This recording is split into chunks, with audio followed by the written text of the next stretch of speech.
Selamat datang Festival Taman Kuala Lumpur 2025. Selamat datang semua, ini masa kita tunduk berhema, bukannya lemah.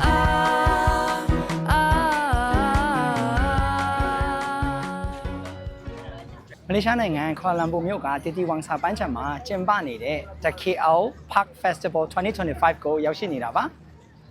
ဒီပွဲတော်က DKBL လို့ခေါ်တဲ့ Kuala Lumpur စီပင်သားရကော်မတီကနေကျင်းပတဲ့ပန်းပွဲတော်ဖြစ်ပါတယ်ဒီဥယျာဉ်တွေကိုဝင်ကြေးအခမဲ့ဖြစ်ပြီးတော့မှရှားပါတဲ့ပန်းမှန်တွေ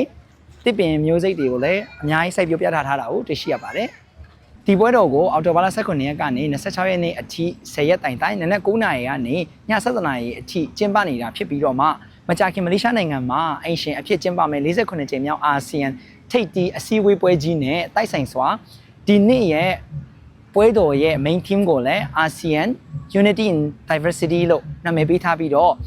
မတူညီကွဲပြားမှုတွေနဲ့စီလုံးစွာလှပခြင်းကိုပုံဆောင်တဲ့အနေနဲ့အာဆီယံနိုင်ငံအနှံ့အပြားမှာရှိတဲ့မတူညီတဲ့ပန်းပင်တွေအပင်မျိုးစိတ်တွေကိုစိုက်ပျိုးပြသထားရလို့လည်းသိရှိရပါတယ်။ဒါပြန်တဲ့မှာပဲ ASEAN Food Festival လည်းကျင်းပနေတာဖြစ်တဲ့အတွက်ကြောင့်မို့လို့မတူညီတဲ့အာဆီယံနိုင်ငံအနှံ့အပြားမှာရှိတဲ့ရိုးရာအစားအသောက်တွေအစုံကိုလည်းမြည်ဆန်းဝယ်ယူအားပေးလို့ရမှာဖြစ်ပါတယ်။